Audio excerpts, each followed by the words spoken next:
Bonjour et bienvenue sur Au cœur du couple, le premier podcast qui vous donne la parole sur votre vie de couple. Je suis Swazik Castelnerac, créatrice du concept Save Your Love Date. Je suis Marie-Lise Richard, psychologue et thérapeute de couple. Ensemble, nous voulons vous écouter, vous interroger, nous interroger sur les difficultés que vous vivez au sein de votre couple. Mais nous souhaitons aussi vous éclairer, vous proposer des pistes de réflexion et des actions concrètes pour que votre couple s'en nourrisse. Notre croyance, oui, l'amour peut durer toute une vie et le couple peut être un lieu de bonheur, d'épanouissement et de bonification. Mais rien ne pourra se faire sans vous, sans votre investissement, votre temps et votre volonté. Notre premier conseil sera donc de prendre le temps d'écouter ces épisodes à deux, puis d'en discuter, voire même d'en débattre. Ne reste qu'à vous souhaiter un bon et inspirant moment avec nous.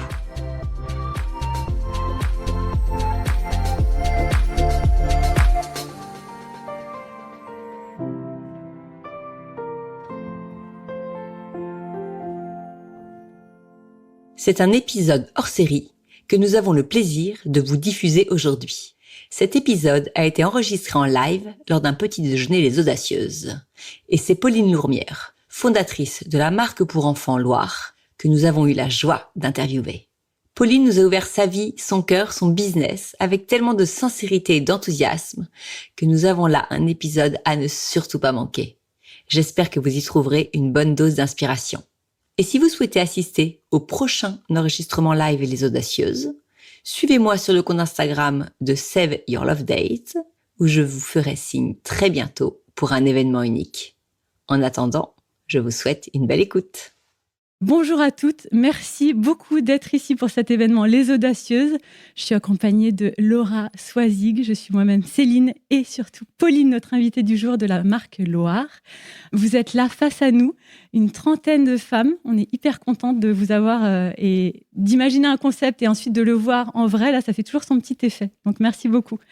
Un petit mot sur Les Audacieuses. Ce concept qu'on a imaginé toutes les trois, on a décidé d'allier nos forces. On a chacune notre thème de prédilection. Moi, la famille, Laura, le bien-être et le business, Swazik, le couple. Et on s'est dit que c'était bien logique de se faire ce trio pour allier nos forces. Et puis, en fil rouge, de parler de l'audace, un thème qui nous est très cher. On a fait une première édition en fin d'année chez Balzac Paris. Et là, on arrive avec une deuxième édition. On est hyper contente de poursuivre ce rendez-vous avec une invitée de choix, de cœur, Pauline Lourmière, la fondatrice de Loire, vestiaire pour enfants et bébés, intemporel, magnifique. Si vous ne connaissez pas, il faut foncer regarder le e-shop. Et on va te poser tout un tas de questions sur nos thèmes et nos sujets de prédilection. Un petit mot aussi avant de démarrer pour remercier nos partenaires. On est ici chez Maison Ovaté, un lieu absolument sublime. Celles qui sont là peuvent en attester. Les autres, vous pouvez imaginer, grand appartement parisien, des moulures, tout beau, déco incroyable. C'est un lieu qui accueille des shootings, des vidéos, des podcasts. Donc, chopez l'info sur Insta. En tout cas, merci de ton accueil, Margot, chez Maison Ovaté. Qui a fait Marlette, avec Scarlett qui est là parmi nos invités et qui accompagne notamment mon podcast depuis ses tout débuts avec ses madeleines et ses cookies ce matin qui nous régalent. Merci de ta confiance. Et Néo Gourmet aussi, artisan chocolatier, proposé par Laura aujourd'hui, qui régale nos papilles, co-conçu avec Thierry Marx. Et donc, bien sûr, un grand merci à Balzac qui nous fait confiance depuis le début pour Les Audacieuses. Je pense que j'ai fait le tour, juste pour vous rendre compte un peu du programme et du timing. Là, on a décidé de se faire une petite présentation individuelle pour que chacune nous connaisse, parce que c'est pas forcément le cas. Bien sûr, Pauline sera interviewée, questionnée dans tous les sens. Et puis, il y aura un petit échange de questions-réponses si vous avez, évidemment. Et ensuite, on peut bien sûr encore prendre un petit verre et des gourmandises. L'idée, c'est que vous échangiez entre vous et que vous vous rencontriez aussi. C'est parti pour les présentations individuelles. Laura, je te laisse te présenter. Déjà, merci beaucoup d'être toutes là devant nous. Comme dit Céline, on est toujours hyper heureuse et hyper honorée d'avoir créé ce concept et d'échanger avec vous. Alors, pour ceux qui ne me connaissent pas, pour celles et ceux qui ne me connaissent pas, je m'appelle Laura, j'ai 35 ans, je suis mariée à Arthur et j'ai 2 enfants, Victoire, 4 ans et demi, Gaspard, 20 mois. Dans la vie, je suis productrice de contenu écrit et audio. J'accompagne les marques, les médias et les entrepreneurs qui me font confiance à imaginer du contenu unique sur leur plateforme. Je suis spécialisée pour le moment sur LinkedIn et j'ai créé ce podcast L'Aléa il y a 3 ans et demi Alors que je m'expatriais à Dubaï, alors que je devenais maman, j'étais en pleine recherche de sens, d'alignement, de succès. Je me posais beaucoup de questions. Et donc, j'ai créé ce podcast que je voulais trouver, qui est un podcast business et développement personnel, avec 2 types d'épisodes. Des personnalités, donc des entrepreneurs, des sportifs, des artistes qui viennent me raconter leur parcours et comment ils ont réalisé leurs rêves, comment ils se sont alignés. Et des épisodes plus thématiques avec des experts sur des sujets précis. Les derniers en date, c'était comment gérer son stress, comment être plus positif. Et il y a un épisode en général toutes les semaines sur les plateformes d'écoute. Merci Laura, c'était efficace. Là, j'ai la pression. Donc bonjour à toutes, ravie de vous re-rencontrer pour certaines et de vous rencontrer pour la première fois pour d'autres. Donc moi, je suis Swazig Castelnerac, je suis la créatrice de Save Your Love Date, des outils de communication pour les couples. J'ai 45 ans, je suis mariée avec Arnaud depuis 18 ans et ensemble on a 4 enfants et je viens de Toulon. J'ai créé Save Your Love Date il y a un peu plus de 5 ans maintenant dans l'idée de remettre le couple en valeur dans la société, de lui redonner une vraie place. Enfin, je trouvais vraiment qu'il avait perdu. Donc moi, je suis pas dans la thérapie. Je suis vraiment dans l'idée du bien-être amoureux. Vous êtes un couple qui va bien. Faites tout pour que ça continue. Mon credo, c'est vraiment l'amour durable. C'est ce que je prône en disant que ça peut être possible de rester en couple toute une vie et sans souffrir. En disant que ça peut rester hyper sexy, hyper cool, hyper protecteur aussi. Donc voilà, moi c'est vraiment le message que j'ai à cœur de faire passer avec ma boîte. Et j'ai un podcast qui s'appelle Au cœur du couple que j'anime avec Marie-Lise Richard qui pour le coup elle est psychologue et thérapeute de couple. Et l'idée c'est qu'on accueille sur notre podcast une femme, un homme, un couple qui rencontre une difficulté à qui on va essayer de donner des pistes de réflexion, des pistes d'action. C'est une première porte en fait qu'ils ouvrent dans l'idée après d'aller plus loin. Et parfois on accueille aussi des experts en couple. Donc on a eu Lorraine d'Émancipée, on a eu Thérèse Argot sur la pornographie, on a eu Anna Roy sur le côté couple parental, couple d'amants. Donc voilà, c'est assez riche. Alors, pour ma part, je suis Céline Ferrari, je suis la créatrice du podcast 1, 2, 3 Pépites. J'interviewe des parents que je trouve inspirants, qui se livrent comme jamais à mon micro. Et moi, mon truc, c'est l'interview. J'aime poser des questions qui font réfléchir, des questions qui créent une émotion et puis surtout dont les réponses apportent aux autres aussi. Je suis très attachée à ce sujet de la transmission au cœur de la famille, mais aussi à travers le podcast, vous vous en doutez. Par ailleurs, je suis aussi freelance dans la communication. Je fais des interviews pour d'autres marques également. Et à titre personnel, je vis à Londres, expat toute récente depuis 2 mois, en famille, avec donc Nicolas, mon mari, et nos 3 enfants de 2, 4 et 7 ans.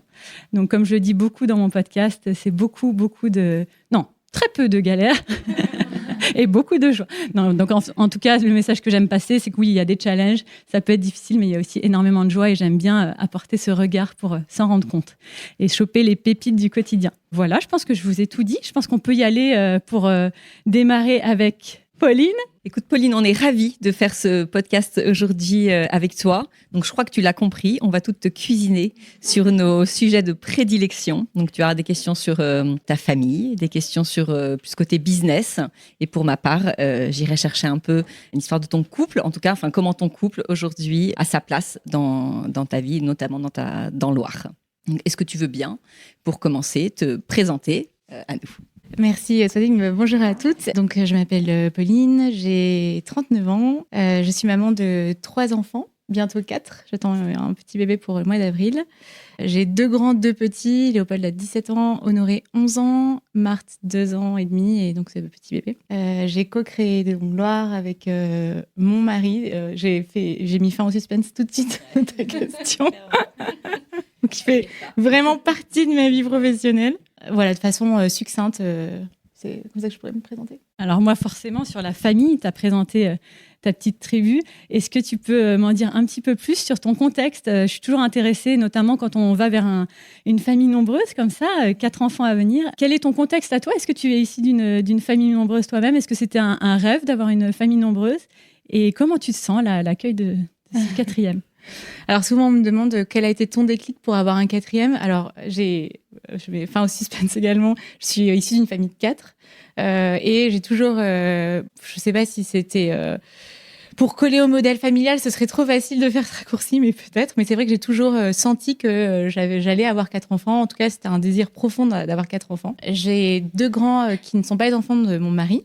Donc j'ai eu une séparation et quand j'ai rencontré Grégoire, lui aussi est issu d'une fratrie de 4. Pareil, comme moi, avec un grand désir de famille, on est très famille, proche de nos familles et ça fait vraiment partie ça nous constitue en tant que personne, en tant qu'hommes et femmes, nos familles.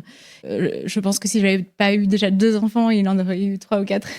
Donc c'était une évidence qu'on ait ces 2 enfants. On s'est rencontrés à 33 et 34 ans, donc le temps que la relation elle se mette en place, on voit le temps défiler et à un moment donné je lui ai dit là il va falloir qu'on s'y mette parce que ça avance et on a eu Marthe, donc j'avais 36, 37 et donc là voilà ce bébé. Donc c'est vrai que pour moi c'était une évidence, quelque chose de très important et en même temps, avec cette vie effrénée, parisienne, vie d'entrepreneuriat, c'est pas tous les jours simple, mais je ne pouvais pas tout sacrifier à l'entrepreneuriat. C'est énormément de sacrifices, vous le comprendrez au fur et à mesure de ce podcast. Et sacrifier ce désir de famille, même si c'est vrai que c'est un vrai challenge à relever, mais ça, c'était pas négociable. Eh ben, génial d'avoir gardé le cap et d'avoir pu réussir à accomplir ce rêve parce que malgré les aléas de la vie, justement, tu aurais pu peut-être ne pas avoir ce rêve des 4. Donc, ouais, c'est vrai, c'était plus fort que moi. On te souhaite une très belle suite de grossesse et surtout, je veux bien savoir dans quel état d'esprit tu es aussi par rapport à cette arrivée du 4e. Côté vraiment famille, puisque après on va beaucoup parler. Vraiment famille, très sereine. J'ai une forte tendance à être dans un déni total de la difficulté. C'est une force. Ça peut exaspérer parfois mon mari parce que lui, c'est complètement l'inverse. Et moi, j'ai tendance à dire, mais non, mais ça va passer, mais facile, non, mais c'est simple. Et j'ai vraiment ce tempérament qui est vraiment ancré. Et ça peut aller vraiment même jusqu'au déni de la difficulté parce que et en ayant ce tempérament et ça en moi, ça me permet de même pas me poser la question. En fait, c'est tambour battant. Ma grand-mère, elle avait cette expression qu'elle disait tout le temps, c'est haut les cœurs. Et c'est vraiment mon mantra, c'est haut les cœurs, on y va. Et j'appréhende l'arrivée de ce bébé. En plus, j'ai allaité Léopold, mon aîné, 2 ans. Donc, c'était fichu, quoi. Si t'allaites ton premier 2 ans, le deuxième, tu peux pas, tu vas dire, ah non, toi, ça sera 3 mois, mon pote. Non. C'est reparti pour 2 ans. Marthe, pareil. Donc, je sais que ce bébé, pareil. Donc, c'est vrai que ça rajoute aussi de la fatigue, c'est sûr, mais j'affronte ça tambour battant. Moi, j'aime bien comprendre les origines d'un business, surtout quand c'est parti de l'écoute d'un rêve, puisqu'à 18 ans, il me semble, tu rêvais déjà de créer une marque de mode pour enfants, mais la vie a fait que tu t'es pas lancé tout de suite et tu as choisi une voie plus traditionnelle. Est-ce que tu peux me raconter justement les origines de Loar ? Est-ce que c'est parti d'un déclic ou d'un cheminement ? Un petit peu des deux, je dirais, mais véritablement des deux. Effectivement, à 18 ans, il n'est pas question que je m'oriente vers un métier créatif, pas par pression familiale, parce que mes parents étaient pas trop là-dedans, à mon grand désespoir. C'est moi qui me mettais une pression de dingue. Enfin, pour moi, je voulais rentrer en prépa, présenter l'ENM, qui est l'école de magistrature. J'avais un fort désir d'avoir une vraie carrière telle que je l'imaginais, et en même temps un fort désir de maternité, et les deux étaient aussi puissants l'un que l'autre. J'ai le souvenir d'avoir des discussions avec une de mes copines devant la bibliothèque alors qu'on révisait notre bac, et je lui expliquais ça. Je lui disais que moi, j'avais un vrai désir d'être mère au foyer, que c'était ma vocation. Et elle me disait, mais comment tu peux dire ça ? Ça lui paraissait absurde à 18 ans. Et elle me dit, mais alors à quoi bon faire une prépa ? À quoi bon faire Sciences Po ? À quoi bon tout ça ? Je veux savoir, je veux être cette femme-là, mais je sais que j'ai ce désir de maternité et de mère au foyer. Ma mère est mère au foyer, donc mon père chef d'entreprise. Donc tu avais ce schéma-là. Oui, j'avais vraiment maison. ce schéma-là à la maison et j'étais complètement OK avec ce schéma-là. Finalement, j'ai un peu fait les deux. Et donc, et puis bon, chez moi, il n'est pas question mes parents n'étaient pas forcément à l'écoute de ce que j'ai envie de faire. Tu vois, il fallait aller à la fac et puis faire son bonhomme de chemin. Et puis, Léopold est né, j'ai commencé à coudre avec lui pour lui faire un petit trousseau. Je suis tombée dedans et je me souviens de son papa qui me disait, mais arrête avec tes études, arrête de t'acharner, tu es une artiste. Et moi, je prenais ça en me disant, mais non, mais les artistes, c'est des gens pas sérieux. Je suis pas du tout une artiste, mais regarde-moi, je suis quelqu'un de sérieux. Et c'est vrai, il est plus âgé que moi, il a 10 ans de plus que moi. Et cette phrase-là, elle est restée. Et j'ai commencé à ouvrir un blog. À l'époque, il y avait des blogs. Et puis à coudre, et de fil en aiguille, c'est le cas de le dire, à ouvrir une petite marque où je cousais les pièces moi-même, les vêtements moi-même, mais sans avoir aucunement conscience du côté entrepreneuriat. Parce qu'une marque, avant d'être des jolis vêtements, c'est avant tout une entreprise. Et ça, à ce moment-là de l'histoire, je n'y pense même pas. Je couds, je mets les pièces, je fais des photos, je crée un site, tout ça, je sais très bien faire. Mais le calcul de marge et la vision stratégique d'une marque, à ce moment-là, je ne l'ai pas du tout. Ça me passe au-dessus de la tête. Et puis ensuite, c'est ma rencontre avec Grégoire, qui lui est consultant en stratégie. Donc, il travaille dans un cabinet de conseil et qui, lui, a toute cette vision-là, justement, stratégique, entrepreneuriat, tableau Excel, business model. Pour moi, ça, c'était pas du tout ma partie. Quand on se rencontre, moi, j'avais ce projet-là qui a toujours été très présent. J'avais un job alimentaire, entre guillemets, et j'avais du mal à me présenter. J'étais chef de projet pour un lieu à Paris. J'avais du mal à me présenter en disant je fais ça dans la vie, mais sans dire, mais en fait, c'est juste en attendant. Mais j'ai un vrai projet de vie. Et j'ai mis du temps à lui en parler parce que le connaissant, surtout connaissant son métier, je savais s'il allait me dire « Ok, j'y crois ». À l'époque, donc pitcher, en fait, ce qu'on appelle maintenant pitcher, parce que je suis devenue une experte en start-up. J'ai fait du chemin, quand même. Et je me dis, le jour où je vais vraiment lui en parler et pitcher la marque, il va me dire « J'y crois » ou « Franchement, oublie, ça va pas marcher ». Et j'ai mis un certain temps à lui en parler, j'ai fini par le faire. Et lui m'a avoué qu'il avait toujours eu envie de se lancer dans l'entrepreneuriat, mais il n'avait jamais eu ni le courage, ni l'idée. Et moi, je lui ai amené l'audace, le courage et l'idée, parce que moi, c'est pas une marque que je voulais monter, c'est pas une entreprise que je voulais lancer, c'est Loire, c'est cette marque-là.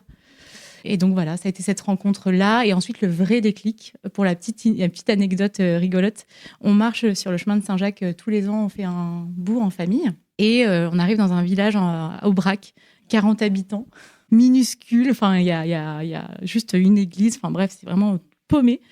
Et je rentre prendre un truc à boire et je vois en fait des bières Philippe Stark, plein d'objets hyper design. Je me dis mais c'est quoi ce sourcing de fou, qui est cette personne en fait qui enfin d'où à Aubrac il y a un sourcing de ma boule comme ça avec des bières de Philippe Stark, des trucs. Et je parle avec une femme tout habillée en lin. On parle pendant 1 heure des rencontres de la vie. Elle m'explique son histoire, son parcours complètement dingue. Qu'elle a acheté des châteaux, qu'elle refait des châteaux, qu'elle a eu des revers de fortune. Donc je me dis, mais comment on fait quand on n'a pas d'argent pour après acheter des châteaux ? Enfin, je comprenais rien au truc. Et je finis à la fin par lui dire, mais qui êtes-vous ? Qu'est-ce que vous avez fait dans votre vie pour en être là aujourd'hui ? Et elle me dit, c'est quand j'ai vendu Tartine. Et là, en fait, j'étais en train depuis 1 heure de parler avec la fondatrice, c'est la personne qui a dirigé Tartine et Chocolat. Et à ce moment-là, je suis au moment où je suis sur le point de me lancer. Et c'était l'été, j'avais quitté mon job, je devais rejoindre un projet. Et sauf qu'en fait, ça brûlait, mais il me manquait la confiance en moi que je n'avais pas du tout à cette époque. Et là, je rencontre Catherine Painvin à Aubrac, sur le chemin de Saint-Jacques de Compostelle, étant croyante. Je me dis, mais c'est pas la providence, là. C'est pas qu'elle m'envoie des signes, c'est que c'est. Bien sûr, ça devait se passer comme ça. C'est évident. Et puis la Grégoire qui, lui, derrière, pousse. Mais montre-lui les photos, montre-lui ce que tu faisais. Et je lui demande toute penaude, je retrouve des photos de cette petite marque que j'avais, je lui montre le style et tout, elle me dit « Ah, mais c'est super joli, oui, ça fait penser un peu à Tartine, mais lancez-vous, et puis pour vous lancer, il vous faut une marraine. Si vous voulez, je peux être votre marraine. » Et là, on sort de là, on se dit « Mais qu'est-ce qui s'est passé ? Le courant passe super bien. » Total, je rentre à Paris, on se décide, je me lance, je travaille sur un doc pendant 1 mois et demi, pour le présenter à Catherine Painvin, parce que c'est mon point de départ, cette femme. Je me dis, il faut en fait faire ce travail-là, lui présenter ce que va être la marque, et c'est elle qui va me lancer. Je travaille là-dessus pendant longtemps, beaucoup trop longtemps aux yeux de mon associé et mari. Il comprend pas pourquoi ça prend autant de temps. Je finis par lui envoyer le mail. Elle ne me répond jamais. Je sais qu'à ce moment-là, elle était malade. Alors, il y a plein de choses. Je pense que je sais pas trop ce qui s'est passé. Je connais aussi le tempérament des artistes pour avoir un peu ce truc-là. Et en fait, parfois, on s'emballe dans des projets pris par son émotion, pris par l'envie du moment. Et en fait, à froid, on se dit, attends, dans quoi je m'embarque là ? Je vais être marraine d'une marque qui se lance de machin. Attends, je sais pas ce qui s'est passé. Mais en tout cas. Mais c'était au moins le step qu'il te fallait. Exactement. Au moins, en fait, d'être un peu adoubé par Catherine Painvin. Me dire, bon, c'est bon, on y va. Et puis Grégoire aussi, il s'est dit, attends, si elle dit que c'est OK, peut-être qu'il y a un truc à faire. C'est passionnant. Franchement, Pauline, moi, je suis aussi une admiratrice de Catherine Painvin. J'ai lu son livre, elle est incroyable. Franchement, au début quand j'ai lancé Sealed et sa biographie m'avait vraiment scotché. Si vous la connaissez pas, elle est passée en podcast il y a pas très longtemps, je crois, sur Pauline Léniaud, notamment. Ah, okay. Et vraiment, à écouter, elle est assez bluffante. Ouais, elle est assez bluffante. Et elle m'a dit une chose. Déjà, elle a une histoire de vie pas possible. Pas possible. C'est assez rocambolesque, sa vie. Complètement. On se demande comment elle a pu faire tout ça sur une seule vie. Ah ouais, et puis même quand elle a vendu Tartines et Chocolat, ça a été catastrophique pour elle parce que elle est tellement dans l'émotion, tellement vraie qu'en fait, elle s'est faite rouler dans la farine. Et elle m'a dit une phrase qui a été déterminante. Mais peu importe que ce soit pour de la création pure, type une marque de vêtements, mais aussi la création d'une entreprise dans n'importe quel domaine. Créer, ce n'est pas une envie, c'est un besoin. Et ça, quand elle a dit cette phrase, ça a tout changé pour moi. Parce qu'à ce moment-là, intérieurement, je me suis dit, mais c'est ça en fait. C'est pas que j'en ai envie, c'est que c'est devenu vital, c'est un besoin. Alors bon, tu as déjà un peu cassé le suspense. Moi, je voulais un peu t'interroger sur la place de ton couple dans ton entreprise, dans Loire. En fait, on va aller tout de suite un peu plus loin. On a compris que vous étiez associés. Il me semble que ton mari, c'est pas son seul travail. Il est pas associé à 100% avec toi. Oui, tout à fait. C'est plutôt ce qu'on appelle un sleeping partner, même si il est plus partner que sleeping. Hein. À mon grand désespoir, je vois mon associé Marie-Virginie qui acquiesce à fond. Mais il travaille, il est consultant en stratégie, qui est un métier, ce que j'appelle un métier de tunnel, c'est-à-dire que ses journées, elles commencent à 8h, elles finissent à 20h30, 21h, voire beaucoup plus. Et pendant laquelle je ne le vois pas, je ne lui parle pas parce que c'est vraiment un métier très prenant. Le conseil en strat, c'est spécial. Et donc, ce qui fait que lui, le temps qu'il a, c'est le matin et le soir et le week-end. Et que là, en fait, donc moi, en fait, Loire, c'est du non-stop. Alors, comment vous avez pris, parce que tu dis sleeping partner, mais il est quand même présent dans la boîte, dans Loire. Comment vous avez pris cette décision, à un moment donné, de dire, en fait, on va quand même s'associer tous les deux, je vais prendre des parts dans ta boîte et je veux jouer un rôle. Comment est-ce que ça s'est fait? Est-ce que ça a été très naturel? Est-ce que vous avez pesé le pour, le contre? Est-ce que toi, tu étais vraiment ouverte à cette idée ou est-ce que tu as craint quand même aussi pour l'équipe de ton couple? Alors, moi, je suis très intuitive et je peux vraiment fonctionner par pulsion. Et on y va, quoi. Je suis vraiment une fonceuse. Et à réfléchir après. Et c'est vrai que on s'est pas du tout posé la question. On s'est pas dit est-ce que c'est bien pour nous, est-ce que c'est bien pour notre couple, qu'est-ce que ça va donner, qu'est-ce que notre vie professionnelle et notre vie intime, qu'est-ce que ça va changer. On s'est pas du tout posé la question. On a foncé, on était complètement grisés par le projet. Et pour nous, c'était évident de nous associer, d'être à 50-50 tous les deux. Et chez nous, quand on s'est rencontrés, il y a eu quelque chose de très fort qui était vraiment cet esprit d'équipe. On n'arrêtait pas de dire ça. Tu vois, on est vraiment une équipe. On a tout de suite eu, après mon expérience aussi de mon premier mariage, enfin, c'est le couple et l'amour et tout ça, c'est fondateur, c'est essentiel. Mais ensuite, forcément, il faut qu'il y ait un relais avec des valeurs et des choses qui sont très profondes, très ancrées. Et nous, cette notion d'équipe, elle était extrêmement forte. On garde ce truc de vraiment se dire et de ne pas perdre en fait ce truc de se dire on est avant tout une équipe. Et chez nous, forcément, l'entrepreneuriat et cette entreprise, ça a concrétisé en fait tout ça. Donc ça, c'est vrai que c'était très fondateur pour nous. Donc tu dis que ça a été un peu à l'instinct. Vous avez dit ok, on s'associe sans trop réfléchir. Maintenant, avec du recul, tu te dis c'était opération gagnante, c'est sans regret. Alors ce matin, je lui ai dit si je dis que quand on me demande si j'ai des choses à regretter, à refaire différemment, est-ce que je peux dire que peut-être que on s'associerait pas? Il m'a dit oui, tu peux le dire, mais est-ce que j'ai un droit de réponse? Je lui ai dit oui, écoute, fais-toi interviewer. Hein. Non, je pourrais vraiment répondre à cette question dans quelques mois, parce que là, il y a des choses quand même qui changent. Déjà, l'arrivée de Marie-Virginie, d'un tiers, ça a quand même beaucoup changé la donne. Mais c'est vrai que c'est pas facile. Moi, je trouve pas ça facile. Comme je disais, que je suis parfois, je préférais avoir une grosse pression ou avoir des discussions pas très sympas avec un associé lambda. Mais j'ai pas envie de parfois être très agacée par mon mari, en fait. Moi, je veux juste, en fait, qu'on soit... j'ai pas envie de ressentir tout ce que je ressens parce que c'est impossible de vraiment distinguer les deux. J'ai essayé plein de choses. Je peux vraiment, depuis 4 ans, un tas de choses pour vraiment bien compartimenter. C'est vrai que c'est très difficile. Et il y a des moments qui sont géniaux parce que on est semblables sur le fond et très différents sur la forme. Donc sur le fond, on a les mêmes envies, on partage la même passion.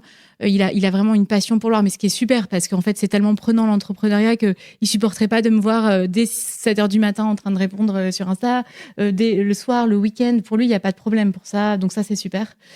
Mais c'est vrai qu'il n'y a pas de frontières.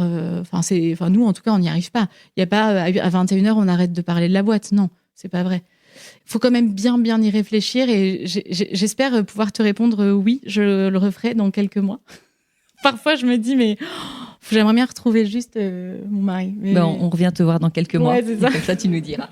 Merci, Pauline. Pauline, on a compris que la création de Loire, c'était un besoin viscéral. C'était aussi, j'imagine, un besoin de trouver l'équilibre, comme on le cherche beaucoup dans sa vie de femme, sa vie de famille, sa vie de couple et son envie d'entreprendre. Avec du recul, là, ça fait combien de temps? Loire a été lancée en quelle année? En 2019, et on a ouvert le e-shop en avril 2020. Donc ça fait... Voilà, donc avec ce recul de ces 3-4 ans, est-ce que tu as des clés à nous partager sur le fameux équilibre de vie qu'on cherche? Et on est beaucoup dans la salle à avoir envie de trouver ces clés. Donc on prend toutes les astuces, et pas astuces, mais en tout cas ton enseignement sur ça. Alors c'est vrai que l'équilibre vie pro, vie perso, c'est vraiment le thème du moment. J'ai l'impression que c'est vraiment un thème qui revient beaucoup et qui nous anime beaucoup, parce que tout a tellement changé. Aujourd'hui, on nous demande d'être mère, parfois d'être mère de famille nombreuse, et d'avoir le job de nos rêves, en fait, et d'avoir l'ambition dont on a envie et celle dont on mérite. Et en fait, conjuguer les deux, Est-ce possible? Et en vérité, c'est pas possible. Moi, je pense que la clé, c'est d'accepter ses choix, mais vraiment en pleine conscience, en se disant, je veux être une mère de famille nombreuse et être présente pour mes enfants. Mon entreprise, elle n'avancera pas aussi vite que si j'étais célib, que si j'étais une maman qui est OK pour que ses enfants soient gérés par des nounous jusqu'à 20h, et qu'elle les voit peu. En fait, il faut être au clair avec ses choix. Moi, je sais que je ne peux pas aujourd'hui... ne pas être présente pour mes enfants. Je comprends pas, pour moi, le concept d'avoir des enfants et de pas les voir. Donc c'est vrai qu'il y a un tunnel 17h30, 20h, 21h, surtout avec maintenant collégiens, lycéens, où il y a quand même beaucoup de taf. Moi, je sais que j'ai un de mes enfants qu'il faut que je suive beaucoup pour que ça marche. On croit beaucoup que la petite enfance est très prenant. C'est bien sûr le cas, mais ça se poursuit, et il y a vraiment un besoin de grande présence aussi auprès des plus grands. Ah, mais entièrement, ça, je l'ai entendu tout le temps, j'y croyais pas. Je me dis, mais non, ce qui est dur, c'est les nuits, ce qui est dur, je vois que ça fait non de la tête devant moi. Mais en fait, non, ce qui est vraiment prenant, c'est à partir de CM2 6e, moi je trouve que ça se corse vraiment. Et je trouve que pour bien vivre cet équilibre vie pro, vie perso, il faut accepter qu'on peut pas tout faire, qu'on peut pas tout avoir. Et mon entreprise, elle avancerait beaucoup plus vite si j'avais pas ce côté maman qui me prend énormément de temps. J'ai une mère au foyer. Donc j'ai vraiment un modèle, et qui était c'est la petite maison dans la prairie, mon enfance. Donc on avait un gâteau prêt à 4h, que des repas maison. Donc moi j'ai une grosse pression là-dessus, et je ne peux pas faire autrement. C'est en moi, et puis même égoïstement, en fait, je me sentirais mal si je faisais pas ça. Donc oui, c'est ta référence, donc tu as envie d'apporter ça à tes enfants. Et c'est ça. Et après, dans les petites clés d'orga, c'est encore en train de se caler. C'est long, en fait, de caler tout ça, mais c'est vrai qu'il faut être rigoureux. Je vois, moi, il y a des semaines où tout est hyper bien calé, où j'ai fait mes repas. Parce que je sais pas, je me mets beaucoup de pression là-dessus. Mais par exemple, typiquement, j'ai organisé ma semaine de dîner le samedi. Tout est prêt, tout est calé. Et là, ça déroule, ça marche bien. Et s'il y a des semaines où j'ai pas cette rigueur pour plein de raisons, c'est vrai que c'est compliqué. Donc, il faut être persévérant et à la fois indulgent aussi. Pas toujours facile. Et tu as de l'aide quand même en termes d'aide extérieure, la famille ou non, pas les aides babysitter, ou pas du tout? Là, tu es vraiment oui, là je n'ai pas de nounou, je gère tout avec un mari qui travaille beaucoup. Ouais, chapeau, parce que franchement, c'est un vrai sujet. Non, mais vraiment. Et je pense que du coup, l'enseignement principal, c'est en effet une question de timing, de vitesse, qu'il faut bien être au clair sur ses envies. Après, il y a le vrai enjeu aussi de la rémunération, et on peut pas dire aussi que tout ça est possible sans aspect financier. Non, donc, il faut exactement. être dans un cadre qui permet tout ça. Aujourd'hui, je peux pas encore tout à fait me rémunérer comme je devrais. On vit à Paris, donc c'est vrai qu'on peut pas faire des miracles non plus. Je peux pas avoir autant d'aide que ce dont j'aurais besoin, quoi. Bravo en tout cas, Pauline. J'écoute ton témoignage toute seule sans aide. Franchement, chapeau. Et je retiens que finalement, c'est encore dur quand les enfants grandissent. Enfin, c'est beaucoup de grande joie aussi parce qu'il y a plein de choses. Par exemple, on a des discussions avec eux ou parfois, quand j'entends Honoré, surtout qui parle beaucoup et quand il me dit, je sais pas, des petites choses comme hier, c'est de sa faute parce qu'il s'est pas assez relevé les manches. Après tout, dans la vie, quand on veut quelque chose, il faut se relever les manches, il faut y aller, il faut être un battant. Et là, je me dis, waouh, ok, il y a des trucs qui sont passés, mais merci. Et là, en fait, c'est tellement puissant comme truc, au même titre qu'un bébé qui gazouille où t'es fou d'amour pour lui, ou un petit enfant de 2 ans qui va te faire des énormes câlins. Bah, ces phrases-là, elles sont tellement puissantes et tu te dis, waouh, cool. Si on parle un petit peu d'audace, Loire-Paris est une marque audacieuse, rien que par son envie de casser les codes de la mode garçon. J'en suis la première victime avec mon fils. En quoi es-tu audacieuse dans ton business ? Je dirais déjà de lancer une marque de vêtements, c'est difficile. Aujourd'hui, encore plus. On ne le savait pas il y a 4 ans, mais la seconde main a pris quand même une grosse part de marché, surtout sur la mode enfantine. Donc, une marque de textile, c'est difficile. Le business du textile, c'est difficile parce que c'est un business où il y a un fort BFR, un fort besoin de fonds de roulement, donc de cash flow, de trésorerie. Et ça, c'est des business models qui sont difficiles. Ensuite, le vêtement pour enfants, c'est encore un autre enjeu parce que un coût de façon entre un vêtement adulte et un vêtement enfant, c'est quasiment le même. Alors là où on va gagner, c'est sur le tissu, où il y a moins de quantité, mais ça va être quasiment le même, sauf qu'on ne peut pas vendre un vêtement enfant au prix d'un vêtement adulte. Ça marche pas. Et de faire ça après en Europe, on rajoute encore de l'audace au challenge, parce que aujourd'hui, les coûts de façon en Europe et de maintenir une marque made in Europe, c'est un vrai défi, c'est un vrai challenge, avec des tissus de grande qualité comme on fait nous. C'est audacieux d'avoir entrepris ce type de business. Et je dirais aussi, on est souvent au parc et parfois c'est surtout Grégoire qui regarde, il me dit mais tu regardes les enfants, sur 10 enfants, il y en a 8 en sweat. Loire, c'est surtout des chemises à boutonner, des chemises... Et donc, parfois, je me dis, on est complètement à contre-courant. En fait, on est dans cette mode élégante, intemporelle, où il y a un vrai... je pourrais en parler des heures de tout le côté presque philosophique qu'il y a autour du vêtement pour enfants. Je suis intarissable sur le sujet, mais pour moi, c'est une façon aussi de transmettre à mes enfants... ton goût du beau. Oui, mon goût du beau. Et pour moi, ça fait vraiment partie entièrement de l'éducation. Par exemple, le dimanche, je peux pas les voir habillés. C'est un peu passéiste, mais à la fois, c'est continuer, en fait, surtout en France, notre tradition du vêtement, notre tradition de l'élégance et aussi du respect. Devant ses professeurs, on n'arrive pas en jogging si on n'a pas sport. Bon, ça va peut-être un peu contre le fric, hein, j'en sais rien, mais en tout cas, je trouve qu'aujourd'hui, les maternelles, on peut plus mettre de chaussures à lacets parce qu'il faut que ce soit du scratch, parce qu'il faut que ça aille vite et vite et vite et vite. Mais pourquoi on peut pas aussi prendre le temps de s'asseoir avec un petit enfant, lui apprendre à lacer ses chaussures, lui apprendre à boutonner sa chemise? Oh non, moi je lui mets que des t-shirts parce que le matin il faut que ça avance. Apprenons à prendre aussi le temps de boutonner une jolie chemise sans que ce soit justement ce que je voulais dans cette marque, c'est que ce soit pas guindé, que ce soit pas un peu prétentieux finalement, et que ça reste en accord avec nos valeurs, et donc des vêtements qui soient simples mais beaux. Sur l'audace, j'aimerais savoir comment tu transmets l'audace en famille, à tes enfants. Est-ce qu'il y a des choses que tu fais consciemment ou inconsciemment et qui permettent à tes enfants peut-être d'oser plus? C'est quelque chose qu'on rêve toutes de partager, la confiance et le fait d'oser. Moi, je trouve que définitivement, l'éducation, c'est vraiment du mimétisme. C'est ce qui marche le mieux, en fait. Donc, c'est en ça aussi que donner la vie et fonder une famille, c'est génial, parce que c'est un peu un garde-fou. En fait, tu sais que tu dois toujours être au top parce que à côté de toi, tu as 2, 3, 4 petits espions qui regardent tous tes faits et gestes et qui vont avoir tendance à tout. Donc l'audace, on le transmet. Moi, je trouve que vraiment l'éducation, c'est beaucoup, beaucoup de mimétisme. Plus avec les grands, où je vais, c'est vrai, faire un gros travail sur la confiance en soi, et c'est vraiment ce travail-là, moi, que je fais avec mes enfants pour avoir eu des gros freins.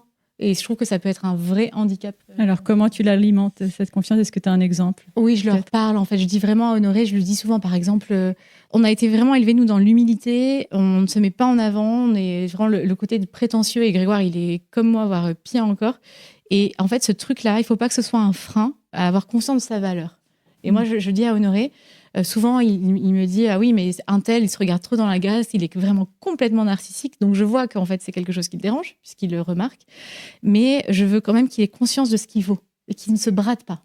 Ni dans ses relations avec l'autre, ni pour son travail, ni qu'il ait vraiment conscience de ce qu'il vaut, et tout en étant, en gardant, et on peut faire les deux. C'est pas du tout opposé, ce que j'ai cru pendant des années, que si on avait confiance en soi, ça veut dire qu'on est quelqu'un de prétentieux, mais non, d'avoir vraiment de lui, et ça je lui dis texto en fait. C'est-à-dire que c'est même pas...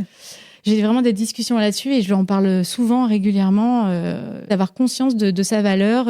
Et c'est peut-être en mettant en avant ses valeurs et en lui disant ses valeurs aussi que tu vois en lui, que tu peux aussi et de valoriser, effectivement. Souvent, un enfant ça a un lien avec l'éducation positive, un enfant qui fait pas de bruit, qui est tout sage, qui est dans son coin, on va pas lui dire...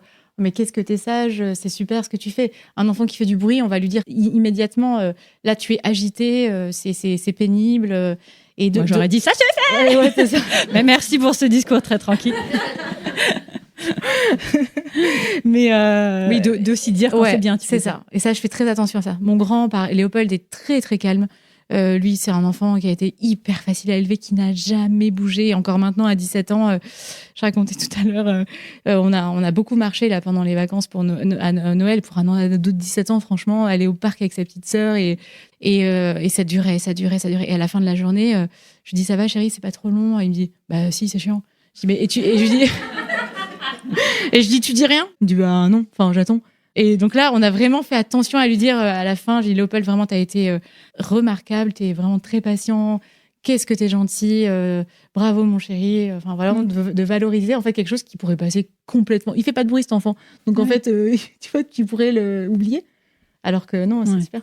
Alors, si tu veux bien, Pauline, on va revenir un peu sur ton couple. On l'a bien compris, vous avez tous les deux des professions, des vies pro très prenantes. On vient de faire un épisode sur Au cœur du couple avec Emmanuel, d'ailleurs, qui est là sur le danger, justement, de cette vie pro, de la façon dont ça va impacter le couple et comment un couple peut se perdre dans ses rythmes et s'oublier.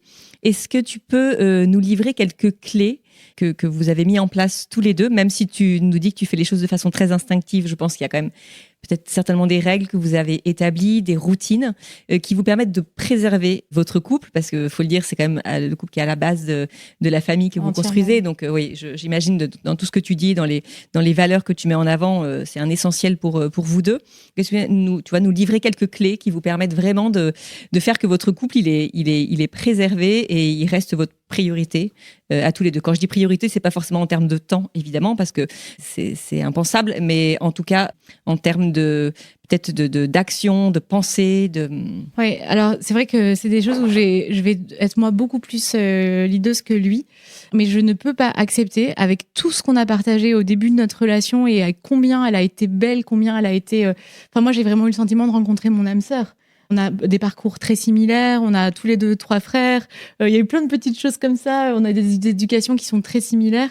Il y a eu ce truc d'équipe et d'âme sœur et qui était tellement fort qu'en fait aujourd'hui, avec notre vie qui est quand même particulière du fait qu'on est associés, je ne peux pas accepter que ça se perde. Et ça, c'est quelque chose pour moi qui est difficile.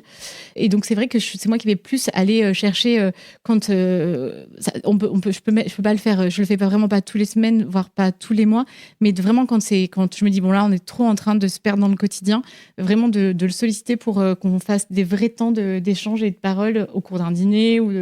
Et ce que je fais... Comme c'est quelqu'un d'extrêmement organisé, qui est consultant, qui a vraiment... Je lui envoie des invitations dans son agenda. Je lui donne rendez-vous. Ouais, c'est ça. Je lui envoie des notes, tu sais, avec Google ou machin. Je lui envoie soirée surprise. Après, je lui mets la date, parce qu'on peut mettre on peut lui mettre l'adresse, pardon, dans l'invite là. Et je lui envoie ça. Et puis je vois, tu vois, la personne a accepté peut-être ou non. Ouais. Donc je lui fais des trucs comme ça, soirée surprise, rendez-vous à telle heure, pour voilà vraiment impulser en fait des moments où on va être tous les deux. Alors c'est vrai que ce que j'ai du mal à mettre en place, c'est de lui expliquer que dans ces moments-là, on ne parle pas de Loire, ce qui arrive rarement. Mais en tout cas, c'est vrai que c'est un vrai sujet. Et dans votre quotidien, tu vois, dans l'organisation d'une semaine, d'un week-end, est-ce que vous arrivez à vous préserver du temps à deux, même, Non, tu vois, ne serait-ce que 20 minutes, ne serait-ce que, non, est-ce que vous avez votre routine? on est là pour parler vrai. Donc, non, vraiment pas du tout. C'est la barrière vie pro, vie perso, elle est très poreuse chez nous. Et j'écoutais un podcast d'un, je sais plus quelle marque, où il travaillait en couple. Et elle disait quelque chose d'assez juste, et je me suis retrouvée là-dedans. C'est qu'elle a accepté que son équilibre soit un déséquilibre. Nous, c'est complètement déséquilibré. C'est-à-dire qu'il n'y a pas de vie. J'ai pas ma vie de femme, ma vie de maman, ma vie de couple. Il n'y a pas ça chez nous. Chez nous, c'est boulot et enfant. On est hyper heureux quand on est avec nos enfants. C'est pas qu'on saurait pas quoi se dire quand on est tous les deux, pas du tout. Mais en fait, on a tellement peu de temps que pour l'instant, en fait, notre équilibre, c'est d'avoir cette sorte de déséquilibre, d'être tout le temps avec nos enfants et de pas avoir finalement une vraie frontière où on se dit on prend du temps pour soi. Et d'ailleurs, ça nous fait marrer parce que l'année dernière, pour la fête des mères, on est allé dîner dans un joli restaurant et puis on se marrait sur le trajet parce que il me disait oui, Pauline, c'est pour se retrouver. Donc ça, on prend ça plutôt à la rigolade, mais c'est vrai que j'aimerais bien dans mes challenges de 2024 avoir vraiment plus de temps pour nous, ouais. Ouais, parce que tu vois, quand je te disais, est-ce que vous arrivez à vous retrouver tous les jours, et tu dis non, en fait, la vie pro prend tellement de place, mais en fait, vous pouvez vous retrouver tous les deux, même s'il y a un sujet, le sujet vient sur Loire ou sur sa journée de travail. En fait, je pensais plus au fait d'être dans ce moment posé en tête à tête pour se parler de sa journée, tu vois, ce qu'on a vécu, ce qu'on a ressenti, ce qui nous attend demain, tu vois. En fait, pour garder le lien. Ça, oui. Je pense que... Mais ça, en revanche, on le fait beaucoup et tous les jours, ça c'est sûr. Ils rentrent souvent tard, donc on dîne pas tout le temps ensemble, en famille, mais je le laisse jamais dîner seul. Enfin, c'est impensable. Je trouve ça trop glauque, trop horrible. Et puis, mais on a besoin de débriefer, on a besoin de se parler. C'est vrai que tous les soirs, effectivement, on a ce moment. Et ça, c'est vrai que c'est en fait, je m'en rends pas compte, mais c'est une sorte de petit rituel où chacun parle de sa journée. Voilà, tu vois, finalement, on y arrive. J'ai eu la réponse que je voulais. C'est vrai, on fait un tour de table quand on dîne ensemble. Qu'est-ce que tu as fait aujourd'hui? Et chacun parle de sa journée, ouais. Après ce joli parcours, autant sur la vie de famille, sur la vie de couple que sur le business, j'ai une dernière question. Si c'était à refaire, est-ce que tu le referais? Et si oui, qu'est-ce que tu ferais différemment? Si c'était à refaire, évidemment que je le referais. J'en parlais avec Marie-Virginie aussi, qui elle a eu pour le coup un vrai changement de vie. Elle avait une carrière et c'est pas comme moi où j'étais longtemps mère au foyer, puis j'avais ma petite marque où j'ai vraiment une reconversion. Voilà, c'est le mot que je cherchais. Marie-Virginie, c'est une vraie reconversion et souvent je l'entends dire, oui, bien sûr que l'entrepreneuriat, c'est une vie qui est complètement différente, qui est dure, mais à refaire, je le referai parce que c'est des challenges et c'est une adrénaline et c'est, encore une fois, c'est quelque chose que j'avais au fond de moi qui était au-delà de l'envie. Donc oui, bien sûr, je le referai sans aucun problème. Et ce que je changerais peut-être que de façon très factuelle, je commencerai à bosser sur le projet soir et week-end pendant que je suis encore en poste. Chose que j'ai pas fait du tout pour gagner du temps. Parce qu'à ce moment-là, voilà, c'était pas très clair pour moi. Je savais pas trop si j'allais le faire, pas le faire, le problème de confiance en soi, machin, blabla. Mais j'ai perdu du temps. Parce que si vous savez que vous allez monter votre projet et que vous bossez toujours, bossez soir et week-end sur votre projet. Ça vous fera gagner énormément de temps parce qu'il y a ces fameux 2 ans qui passent très très vite et ça passe vraiment, ça, tout le monde me l'avait dit et j'y croyais pas, mais franchement ça passe à la vitesse de la lumière. Donc si vous gagnez du temps déjà et que vous bossez sur votre projet avant ça, et peut-être que tout de suite je m'entourerai plus, peut-être que j'irai vers l'association avec parce que Grégoire il est pas opération, hein, il est pas du tout avec moi au quotidien, il gère rien en dehors de piloter la stratégie, il a pas les mains dans le cambouis comme nous. Et peut-être que tout de suite, en fait, avoir un associé, c'est quand même vraiment chouette. Parce qu'être seul, c'est pas facile.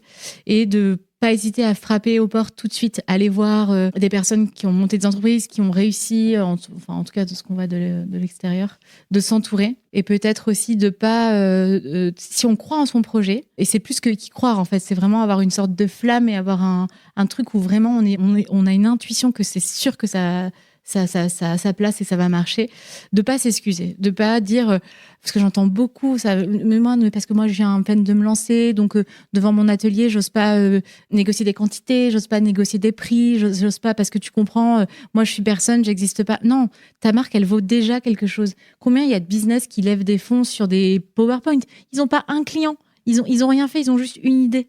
Ne pas hésiter en fait à croire en son projet. Et se positionner tout de suite en disant j'ai de la valeur, mon projet il a de la valeur, j'y crois, Donc, je m'excuse pas, et parce que c'est en ayant confiance qu'on donne confiance.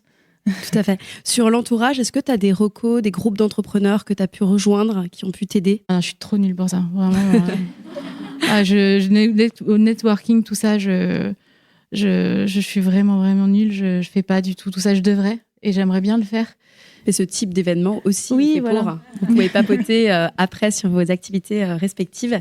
Je vais finir par ces quelques mots. Merci beaucoup déjà, Pauline, bien Merci sûr, à vous. Merci pour beaucoup. tout ce parcours. Je vais finir par quelques mots sur l'audace. L'audace, on ne la voit pas, on ne la touche pas, mais elle est là, bien présente. On en a toutes besoin, car c'est elle qui nous rend libres d'agir, d'aimer, d'expérimenter. Parfois crainte par celles qui n'ont pas l'habitude d'en abuser. Que ferions-nous pourtant sans ce soupçon de folie? Ce soupçon qui transforme les idées en projets, les failles en force et les rêves en réalité. Quand on n'y croit plus, l'audace est là, telle une boussole pour nous guider. Et si on rencontre l'échec, ce n'est jamais l'audace que l'on va regretter. Merci, chère audace, car sans toi, pas grand-chose ne se passe. Est-ce que tu veux ajouter quelque chose, Pauline, pour conclure? Oui, bien sûr. Déjà, je vous remercie toutes. Merci d'avoir repris ce temps de partage avec nous. Et vous avez au niveau du buffet des cabas Loire qui sont pour vous, des cadeaux que l'on vous offre, qui sont réalisés à partir de nos chutes de tissus de nos anciennes collections.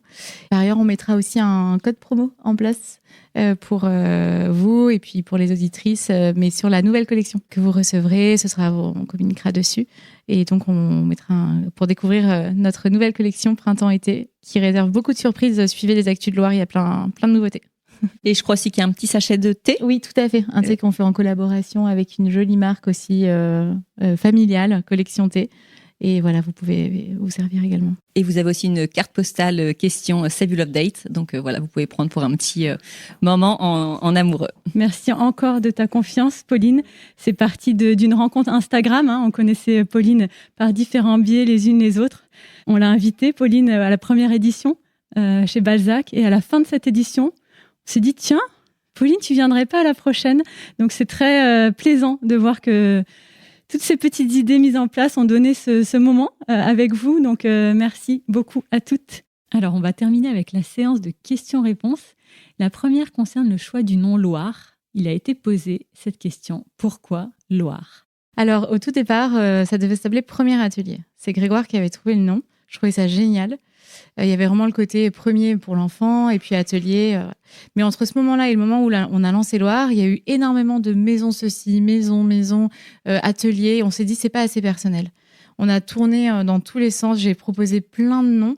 Et en fait, j'ai mélangé des syllabes de mon nom et du sien. Donc, Loire, c'est le Loire de Grégoire. Le Loire de Grégoire. Et Lou, c'est le début de mon nom de famille. Et je suis tombée sur ce mot et on l'a tout de suite adoré. Et on a trouvé qu'il y avait un côté très élégant, avec cette sonorité très ouverte. Loire, c'est un mot qui est élégant. Et en même temps, assez terreux, parce que Loire, c'est un petit animal de campagne. Et donc, il y avait ce côté, ce qu'on imaginait de cette marque, c'est-à-dire élégante, mais assez proche de la terre, finalement. Et on s'est dit qu'il y avait un petit animal aussi, qui pouvait être un peu la mascotte de la marque et qu'on retrouve dans nos imprimés. On a partagé ça à notre entourage et tout le monde nous a dit franchement c'est super joli. Pourquoi? Je sais pas, parce que Loire ça a rien à voir avec la mode enfant a priori. Mais voilà l'histoire du nom de la marque. Et une deuxième question. Pauline, est-ce que tu as l'impression que ton aventure entrepreneuriale inspire tes enfants et avez-vous dans un coin de votre tête l'idée de leur passer la main plus tard? Oui, bien sûr, on est vraiment dans cette logique de transmission et moi, c'est mon rêve, quoi. J'imagine nos enfants, ceux de Marie, t'imagines s'ils reprennent le truc? Ah non, mais ce serait un rêve. Parfois, je me dis, je travaillerai avec ma fille, ce sera ma DA et tout. N'importe quoi, elle a 2 ans, l'autre, elle est même pas née. C'est vraiment, mais oui, bien sûr que j'en rêve. Et mes enfants, oui, je pense qu'ils sont fiers. Voilà, encore une fois, j'ai ce modèle de mère au foyer et je trouvais que c'était parfait, c'était l'équilibre parfait. Et aujourd'hui, j'ai découvert autre chose, avec notamment ma belle-mère qui a eu 4 enfants, qui s'est arrêtée, mais qui a repris et qui a monté son entreprise après. Rien à voir, qui est mandataire judiciaire. Et en fait, cette femme, elle est tambour battant, elle gère son entreprise, sa famille, ses petits-enfants. Et moi, c'est un vrai modèle, en fait, de cette femme qui a fait les deux, qui a eu sa famille, qui a eu du temps pour ses enfants, qui les a vraiment élevés, et en même temps qui a eu sa carrière. Et je trouve que j'ai vraiment changé sur ce truc de se dire il faut que nos enfants soient fiers de nous. Et je pense que j'espère en tout cas qu'il y a cette sorte de fierté et puis d'être un modèle, encore une fois, de persévérance et de travail. Aujourd'hui, c'est vrai qu'on parle beaucoup de tout un tas de choses, d'équilibre, de liberté, mais aussi la persévérance, le travail, le goût du travail bien fait. Souvent, quand je parle de réussite à mes enfants, on peut croire que c'est juste une réussite bête et méchante parce qu'il faut être le meilleur. Non, c'est juste se donner à fond et essayer de faire les choses par principe. Pas par ambition, pas par intérêt, mais juste par principe. Et ça, c'est assez fort chez nous. Merci, ce sera le mot de la fin. Pas d'autres requêtes.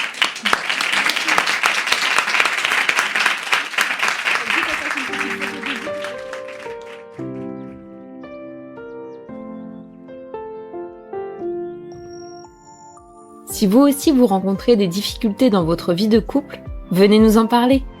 Laissez-nous un message sur aucoeurducouplepodcast@gmail.com ou via Instagram sur la page Au cœur du couple. Nous sommes là pour vous. Merci pour votre écoute et n'hésitez pas à vous abonner, à partager et à nous mettre des étoiles. Et n'oubliez pas, vous êtes les premiers acteurs de votre couple.